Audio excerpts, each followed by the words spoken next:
of these persons are disabled in our country here in Ghana. Now, it's a condition that you do not plan for. It is inescapable. It can happen to you at any time at all.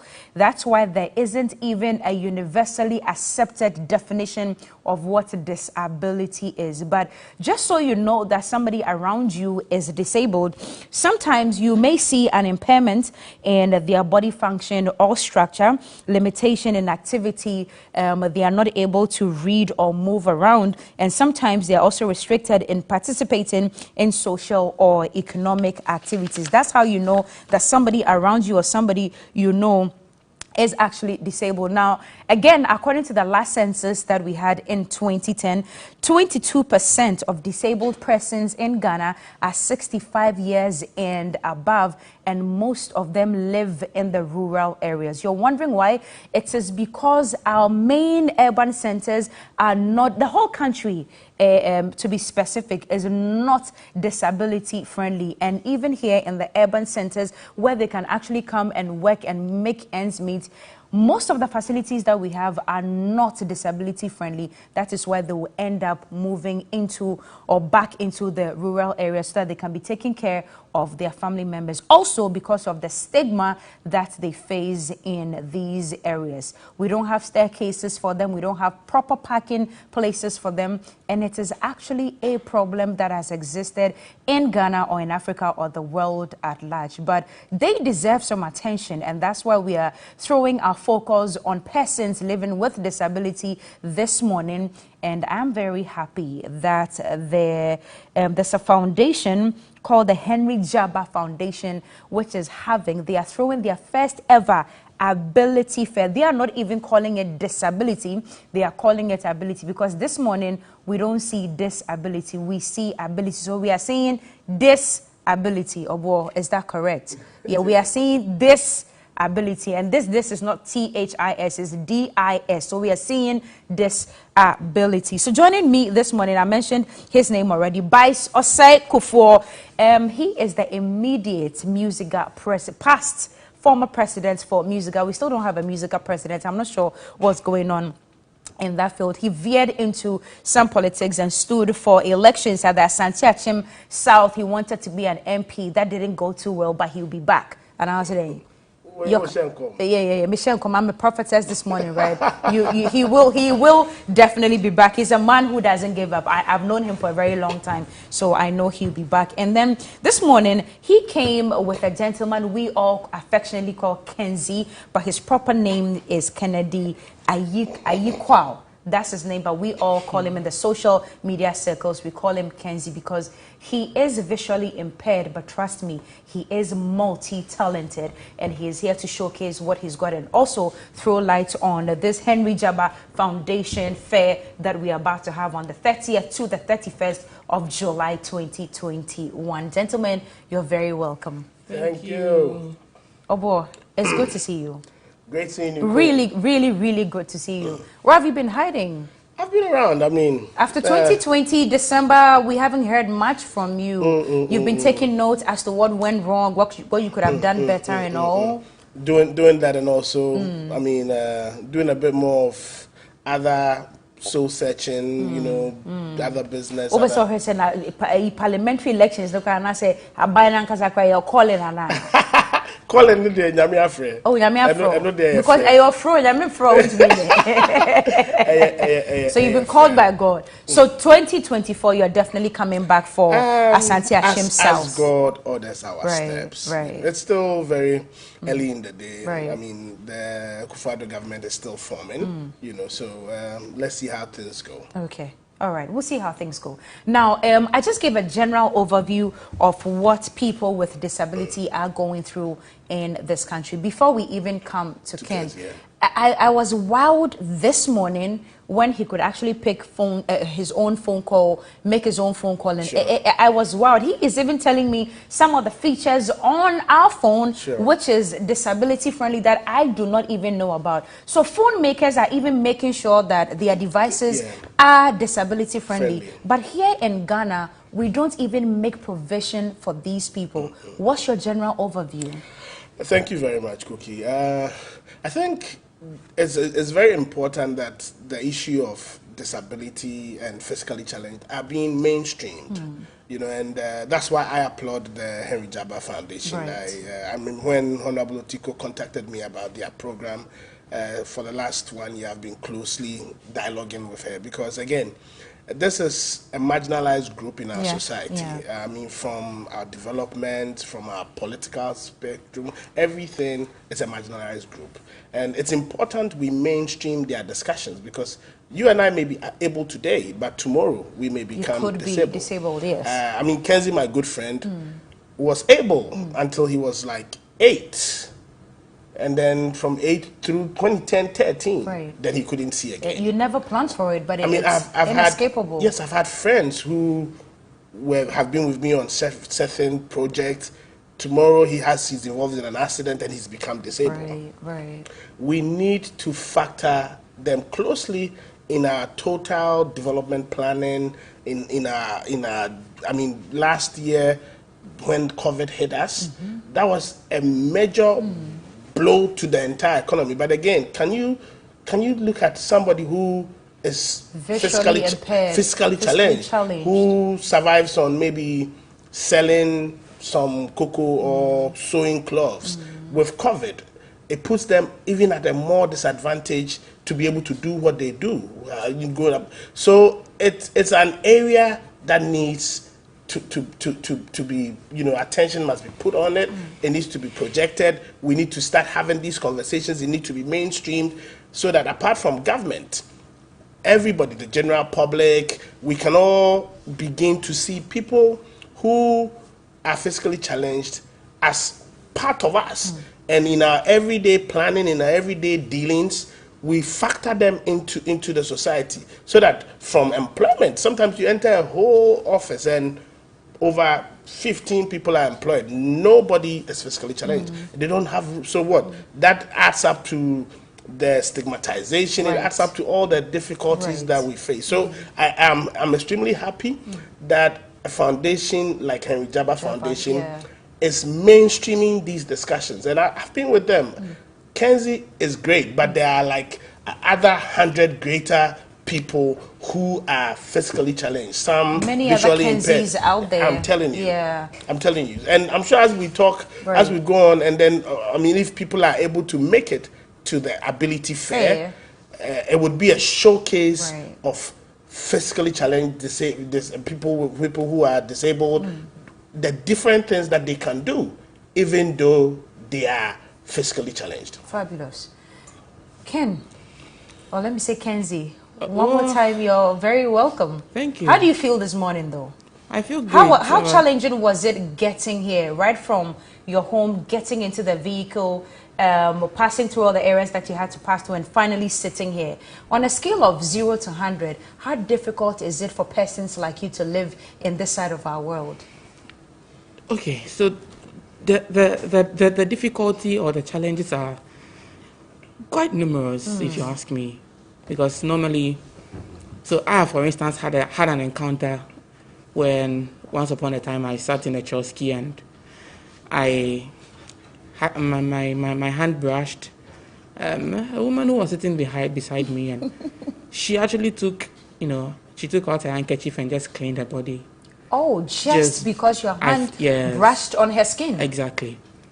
I mean, and so basically, in our daily lives, we come into contact with some of these... A lot of stigma. Unpleasantness, stigma, and sometimes too, even in job searching, we also face the same or similar problems. I mean, I've had couple of friends of mine work into organizations with the intent of getting employment or being employed, and they've been denied on grounds that what they require would not be. Exactly. Meanwhile, you've not really tested us, and so obviously the challenges are numerous. But I mean, we still try to sail through, because no matter what you do, everyone has or faces one challenge or the other. Be it a person living with a disability or otherwise. And so obviously, for challenges, so long as we live, I mean, we'll keep having challenges. Is there an association that you belong to? How many of them do we have, and how much help do you even get from government? So associations, I belong to a number of associations, but I don't know what you want to inquire about. If the association you are trying to inquire about are in respect of associations that have the interest of persons with disability at heart. Okay, so there is Ghana Blind Union, there is Ghana Federation for Persons with Disability, there is Ghana National Association for the Dead, but I am associated or affiliated with the Ghana Blind Union, and of course they are there for purposes of advocacy and the advancement of the interests of persons with disability, and the honing of the potentials of persons with disability, so as to enable an inclusion or make it possible for the mainstreaming thing of what I was talking about to be possible. So yeah, there are associations. But so far, how much help have you received, or do you even receive annually, if there's anything like that from government? To be sincere, I use the word affiliated in place of associated, because I don't really get involved in matters that the association. Is it because much help doesn't even come from there? Well, I don't seek for help from them, and so I'm unable to, and I don't really know most people, or a lot of people who are affiliated with them. But I believe that they are doing a good job, because I mean they've been in existence for quite some time now, and normally what you hear coming from them will be, or are often these organizational challenges that we all hear. Exactly. But aside from that, since they are still in existence, it simply means they are doing some good job. So. But I asked that question because, I mean, the statistics are clear. It looks like much help doesn't come from government, but it comes from foundations like this Henry Jaba Foundation and all that. It looks like on our own, we are trying to help, but really where the help is supposed to come from in terms of governmental help is very marginal. It all comes from mainstreaming the discussions, and just like she said, the Blind Union is doing a lot of advocacy. When I was president of Musica, there was a group called Royal Sparrows. It was an all blind men band, and I think I've seen that group before. And we made it as a policy for every Musica organized program. You know, we got them a slot. Okay, so now I think every organization needs to have a certain quota through their discussions or through their policy making, so that they can make some provision for persons with disability. I mean, in Ghana, one thing I've realized, which I give a lot of kudos to whoever initiated it, all the toll booths, or majority of the toll booths, you see the physically challenged manning them. And again, that for me is a great initiative. Now, if we were able to do more of that, because there are some tasks or some employment roles that persons who are physically challenged or persons with disabilities can fit in easily. I mean, because their mind day. I mean, someone like his mind day. So, you know, these are things that I think we should do. But again, from the foundation side or the civil society side, I mean, for instance, this ability fair, I think it is going to bring a lot into the fore. As a collaboration between Tell us about it. I would have asked you anyway, so once you're touching on it, let's just rock so as a collaboration between the Henry Jaba Foundation and then the United Nations Populations Fund. So this is a great partnership. And what it desires to achieve is, one, we want to mainstream the disability conversation, so that it becomes topical. So it can get some good attention. It becomes topical. Parliament is talking about it. Offices are talking about it. Two, there are people who are physically challenged, people who have disabilities, who have great talents. I mean, there are musicians, there are seamstresses, tailors, computer engineers, designers, who are crack. I mean, one thing you and I would agree to is, when I was growing up, I had a friend who had the legs cut off, but he had so much energy in the arms. So the same thing works. Sometimes when the person cannot see, his ears hearing, are sharper. his scent of smell, so it's so heightened. They have serious talents. Yeah. Now, until we're able to showcase these talents, people do not see them. And this showcasing of talent gives the general public a different perception. It also helps in reducing the stigma. Because if we have a Stevie Wonder in Ghana, in the person of Kenzie, and he's the new Kwame Eugene, and everybody is dancing to that blind guy's song, like what Blind Messiah did for the gospel music. Now, it draws a certain following. And recently, Adelaide the Seer, that young lady who sings, So it brings people, it brings it in the discussions, and then people see them as normal people. Exactly. Now, at this Ability Fair, which will be happening at Mikado, which is former Kama Conference Center in Osu, they are showcasing artifacts that have been made by people with disability. They are showcasing food, talent in the form of dancers. There are Alopa dancers, like a disability group. They are here. They can't hear. They are hearing impaired, but they can dance. So can you imagine somebody who cannot hear music? But can dance. But he's dancing, and they dance with vibrations. Rhythmically. Yes, with vibrations. So when the ground vibrates, they're able to know that this is a punch, this is a beat, this one is a kick. And they're able to design the dance to fit in. I'm telling you, Cookie, if you are able to participate in this program and experience them, you experience this the whole program, notion about them will whole change. Mindset and perception and what you perceive, people who are physically challenged, people who are disabled, it will totally change. So that's why Kenzie is here. One of the reasons he's here is because he is a rapper. If the VGMAs were opened for nominations again, and he filed for nominations, I'm sure say Anka Eno Baroni Krampo on to mean Kenzie and I'm just highlighting what you can do. So come the 30th and 31st of July, Kenzie, you want to show us what's going to be happening, what you're going to be doing? Just give us a snippet of it. What are you going to be doing that day? Okay, so I will be there in my capacity as a musician. Okay.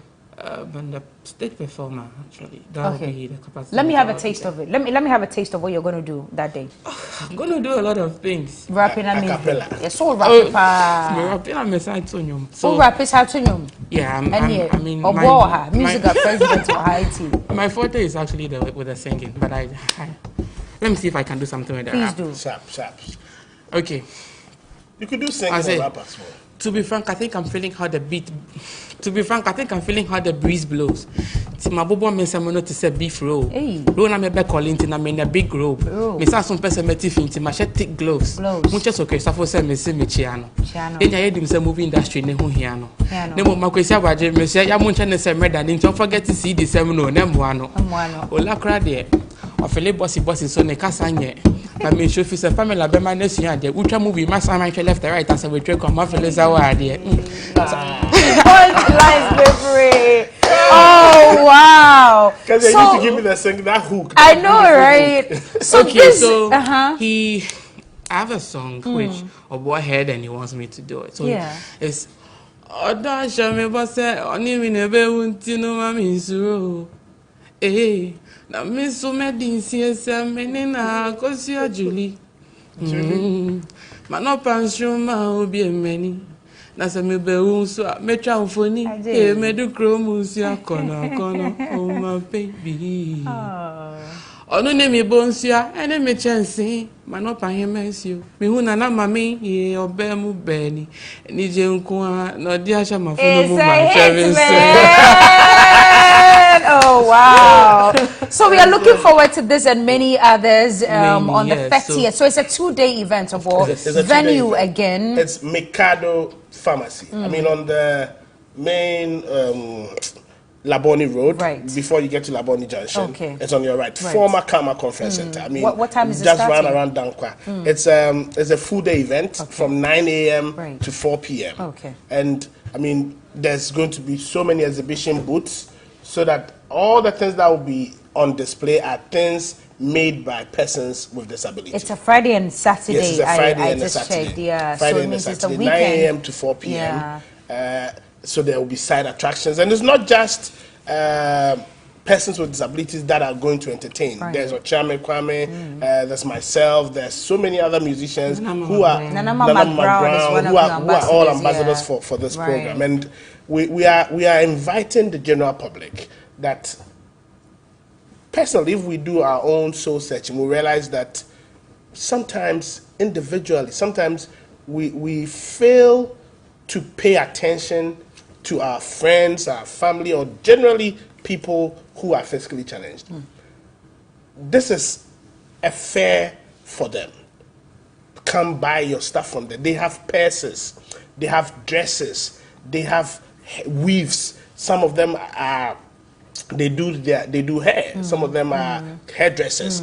I mean, when you come, it will be great that your hairdresser, your makeup artist, is a physically challenged person, especially when the person is doing it well. And until you come and see what they are doing, you won't have that confidence, because some people feel, oh, I mean, on to me. They have, but when you come and you see that, wow, they are beating the big names. It's just that they've not had the opportunity. And that's why I like the tagline for this fair, creating opportunities for persons with disability. Okay. Is there a phone number for viewers out there, those who want to participate? Maybe will be person or somebody wants to exhibit and all that. Is there a phone number that they can call? Yeah, I don't have permission to put this number out, okay, but I'm going to push it out. I'm going to put it out. Okay. You know a number? So there's a number 0241 23 5199. 0241 23 51 99. So that's the number. And there is another one, 0555 754978.